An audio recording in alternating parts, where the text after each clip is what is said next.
Una muestra de cómo el cine de animación puede plasmar con más fuerza imágenes literarias, mejor que el cine en vivo, pues son estas dos muestras basadas en cuentos del escritor norteamericano William Burroughs. La primera es La Navidad del Yonki. Es una película dura, en blanco y negro. El estilo de la película lo marca la misma narración de Burroughs, que marca el tiempo, el ritmo, incluso las voces de los personajes. Es una película que recuerda el cine independiente norteamericano de los años 50 y 60, por los emplazamientos de cámara. Es una película realizada en plastilina y imagen real. Y como toda película norteamericana, claro, tiene un final feliz. Otra obra basada en el cuento de Burroughs es Apu está aquí, que es una película experimental con personajes salidos de una pesadilla. Que disfruten de esta muestra.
Oh, yes, my little beast, my little Fletch, yes, my little Fletch beast.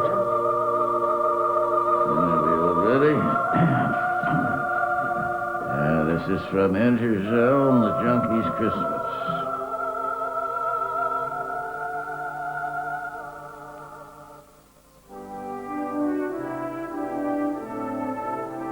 It was Christmas Day, and Danny the car wiper hit the street junk sick and broke after 72 hours in a precinct cell.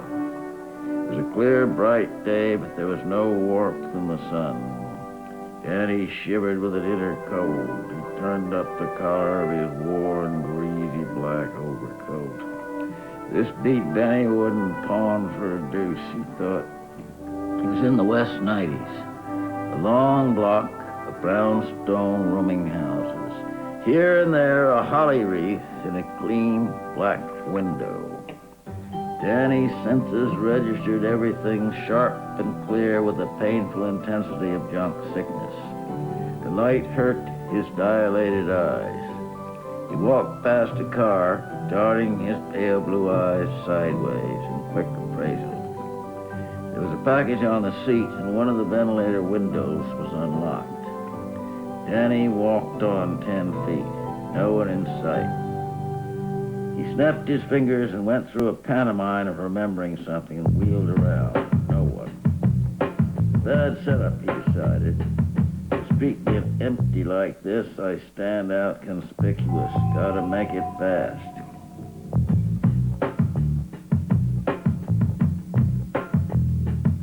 He reached for the ventilator window. A door opened behind him. Daddy whipped out a rag and began polishing the car windows. He could feel the man standing behind him. "What are you doing?" Danny turned as if surprised. "Oh, just thought your car windows needed polishing, mister." The man had a frog face and a deep South accent. He was wearing a camel's hair overcoat. "My car don't need polishing, nothing stole out of it neither." Danny slid sideways as the man grabbed for him. "I wasn't looking to steal nothing, mister. I'm from the South, too, Florida. Goddamn sneaking thief." Danny walked away fast and turned the corner. Better get out of the neighborhood. That hick is likely to call the law. He walked 15 blocks, sweat running down his body.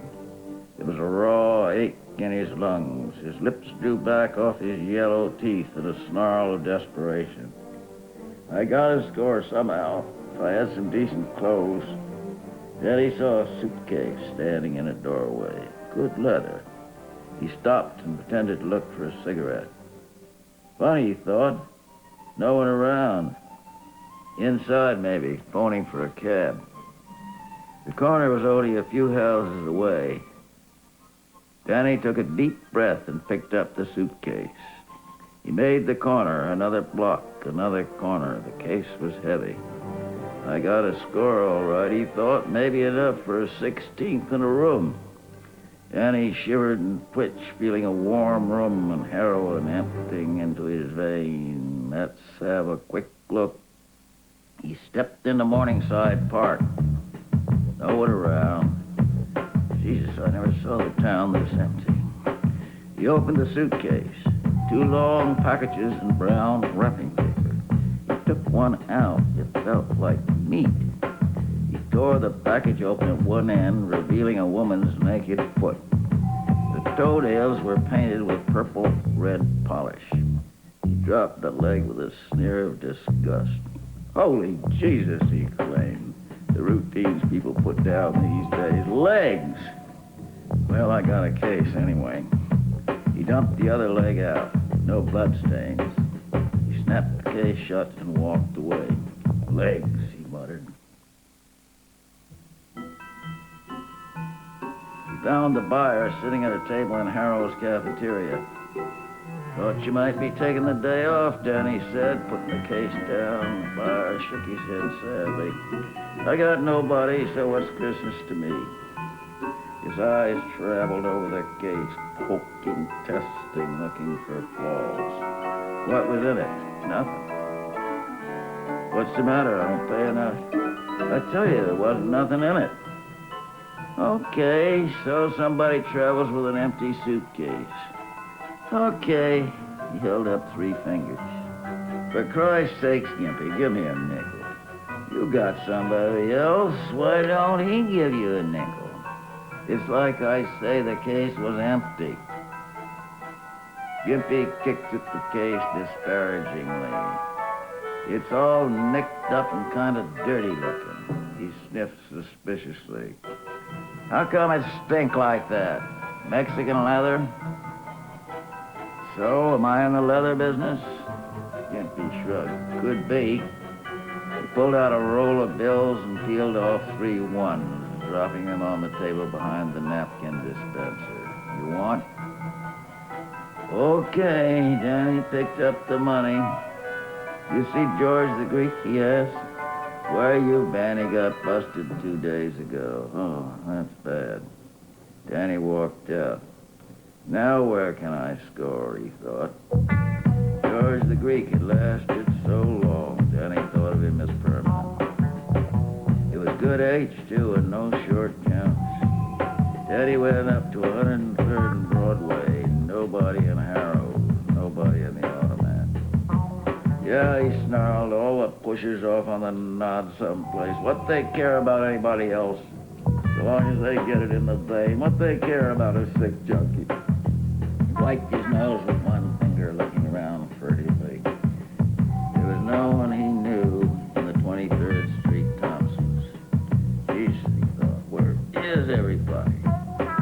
clutched his coat collar together with one hand, looking up and down the street. There's Joey from Brooklyn. I'd know that hat anywhere. Joey, hey, Joey. Joey was walking away with his back to Danny. He turned around. His face was sunken, skull-like. The gray eyes glittered under a greasy gray felt hat. Joey was sniffing at regular intervals. His eyes were watering. No use asking him, Danny thought. They looked at each other with the hatred of disappointment. Guess you heard about George the Greek, Danny said. Yeah, I heard. You been up to 103rd? Yeah, I just came from there. Nobody around. Nobody around any place, Joey said. I can't even score for goofballs. Well, Merry Christmas, Joey. See ya. Yeah, see ya. Danny was walking fast. He had remembered a croaker on 18th Street. Of course, the croaker had told him not to come back. Still, it was worth trying. A brownstone house with a card in the window.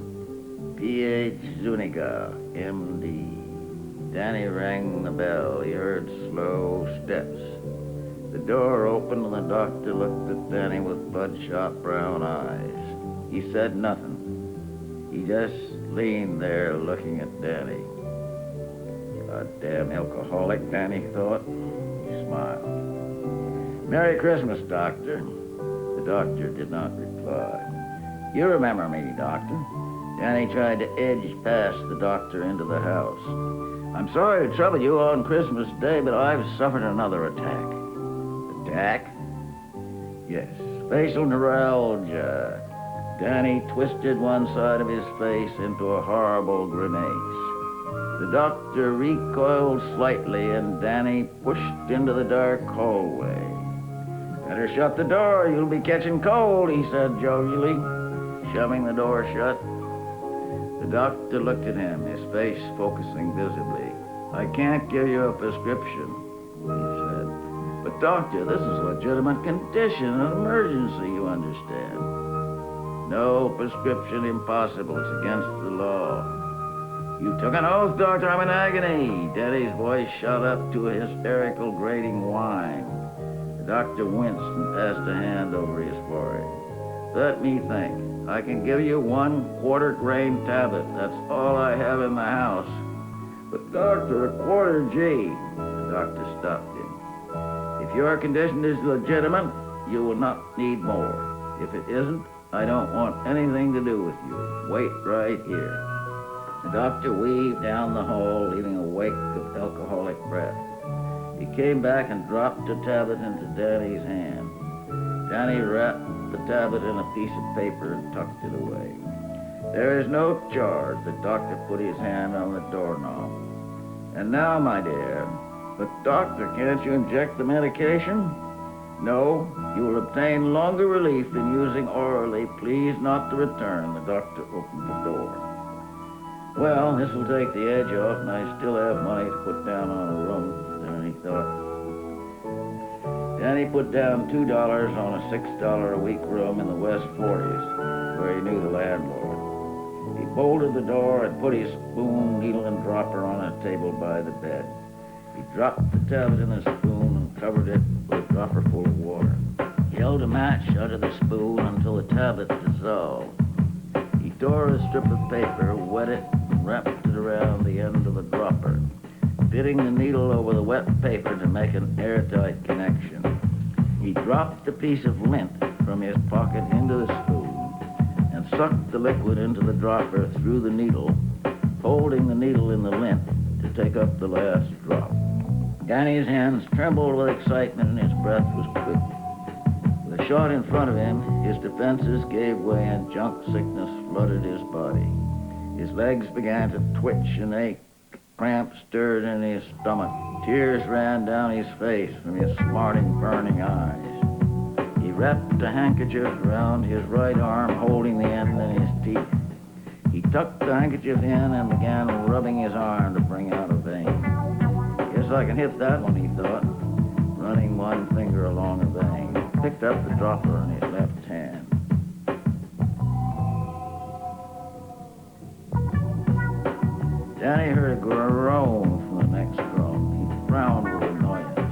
groaned. He could not help listening. He walked across the room, the dropper in his hand, inclined his ear to the wall. The groans were coming at regular intervals, a horrible, inhuman sound pushed out from the stomach. Danny listened for a full minute. He returned to the bed and sat down. Why don't someone call a doctor, he thought indignantly. It's a bring down. He straightened his arm and poised the needle. He tilted his head, listening again. Oh, for Christ's sake! He tore off the handkerchief and placed the dropper in a water glass, which he hid behind the wastebasket. He stepped into the hall and knocked on the door of the next room. There was no answer. The groans continued. Danny tried the door. It was open. The shade was up and the room was full of light. He had expected an old person somehow, but the man on the bed was very young, 18 or 20, fully clothed and doubled up with his hands clasped across his stomach. What's wrong, kid? Danny asked. The boy looked at him, his eyes blank with pain. Finally, he got out one word. Kidneys. Kidney stones, Danny smiled. I don't mean it's funny, kid. It's just I faked it so many times, never saw the real thing before. I'll call an ambulance. The boy bit his lip. Won't come. Doctors won't come. The boy hid his face in the pillow. Danny nodded.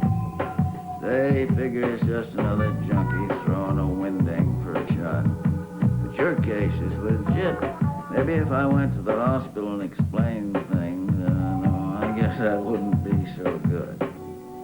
Danny trailed off. Suddenly he put out his thin, dirty hand and touched the boy's shoulder. I'm sorry, kid. You wait. I'll fix you up. He went back to his room and got the dropper and returned to the boy's room. Roll up your sleeve, kid. The boy fumbled his coat sleeve with a weak hand. That's okay. I'll get it. Danny undid the shirt button at the wrist and pushed the shirt and coat up, barring a thin brown forearm. Danny hesitated, looking at the dropper.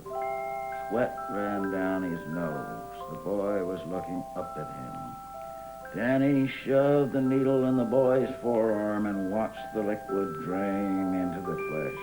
He straightened up. The boy's face began to relax. He sat up and smiled. Say, that stuff really works, he said. You a doctor, mister? No, kid. The boy lay down, stretching. I feel real sleepy. Didn't sleep all last night. His eyes were closing. Danny walked across the room and pulled the shade down. He went back to his room and closed the door without locking it. He sat on the bed, looking at the empty dropper. It was getting dark outside. Danny's body ached for junk, but it was a dull ache now, dull and hopeless.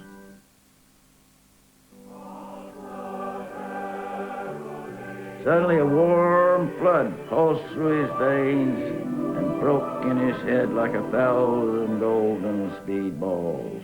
For Christ's sake, Danny thought, I must have scored for the immaculate fix. The vegetable serenity of junk settled in his tissues. His face went slack and peaceful, and his head fell forward. Danny the car wiper was on the nod.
Christmas to all of you, one and all. I wish you a Merry Christmas.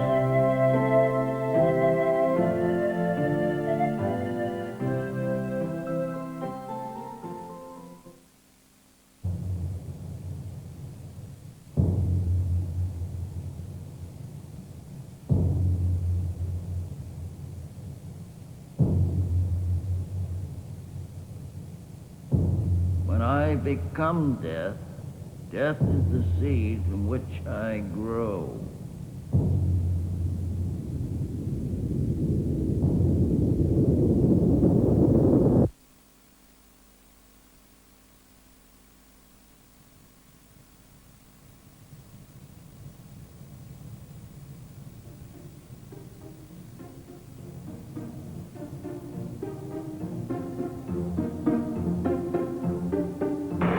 It's Sama, spirit of early mists and showers. Ixta, goddess of ropes and snares. Ixchel, the spider web that catches the dew of morning. Zui Kak, virgin fire, patroness of infants.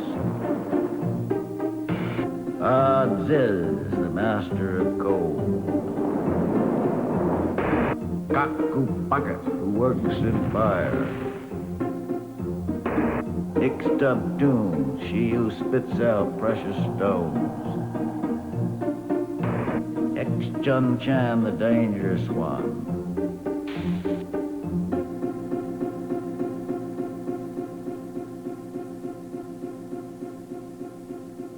Apuk, the destroyer.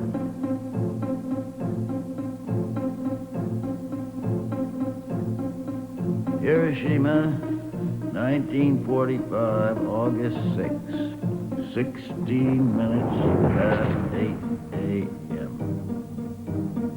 Who really gave that order? Answer, control. The ugly American, the instrument of control.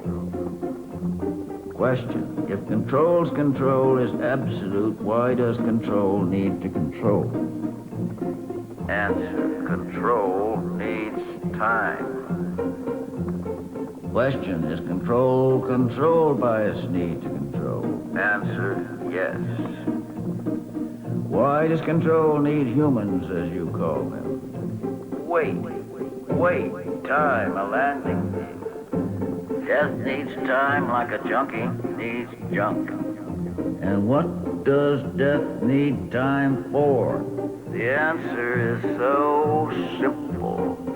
Death needs time for what it kills to grow in, for our poop's sake. Death needs time for what it kills to grow in, for our poop's sweet sake, you stupid, vulgar, greedy, ugly American death sucker. Death needs time for what it kills to grow in, for our poop's sweet sake. You stupid, vulgar, greedy, ugly American death sucker, like this.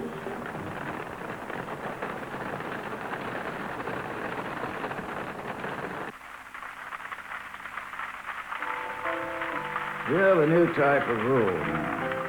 Not one-man rule, a rule of aristocracy or plutocracy, but a small groups elevated to positions of absolute power by random pressures and subject to political and economic factors that leave little room for decision. They are representatives of abstract forces who have reached power through surrender of self. The iron-willed dictator is a thing of the past. There will be no more Stalins, no more Hitlers. The rulers of this most insecure of all worlds are rulers by accident, inept, frightened pilots of controls of a vast machine they cannot understand, calling in experts to tell them which buttons to push.